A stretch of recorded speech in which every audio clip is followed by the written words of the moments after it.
কাকা এটা কি নিয়ে যাইতেছেন? আপনি কি ঘরে একবারে পানি বন্দী হয়ে গেছেন না?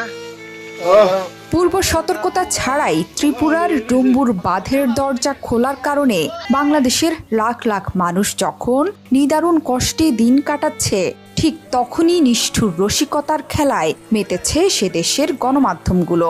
ভয়াবহ এই মানবিক বিপর্যয়ের মধ্যেই বন্যা দুর্গতদের নিয়ে নির্লজ্জ হাস্যরস করেছে ভারতীয় সংবাদ মাধ্যম জি24 ঘণ্টা। বাংলাদেশিদের দুঃখ দুর্দশাকে প্রহসন করে সংবাদ প্রকাশ করেছে এই মিডিয়াটি। তবে এবার উচিত শিক্ষা পেয়েছে সংবাদ মাধ্যমটি। বুধবার রাত 12টার পর তাদের ওয়েবসাইটের নিয়ন্ত্রণ নিয়ে নিয়েছিল হ্যাকাররা। ওয়েবসাইটটিতে লেখা হয়েছিল, বাংলাদেশের পরিস্থিতি নিয়ে মজা করার জন্য এই সাইটটি হ্যাক করা হয়েছে, আরো নোংরা করলে চ্যানেল দখল করে ধ্বংস করব। তাছাড়া ওয়েবসাইটের ওপরে ইংরেজিতে লেখা হয়েছে,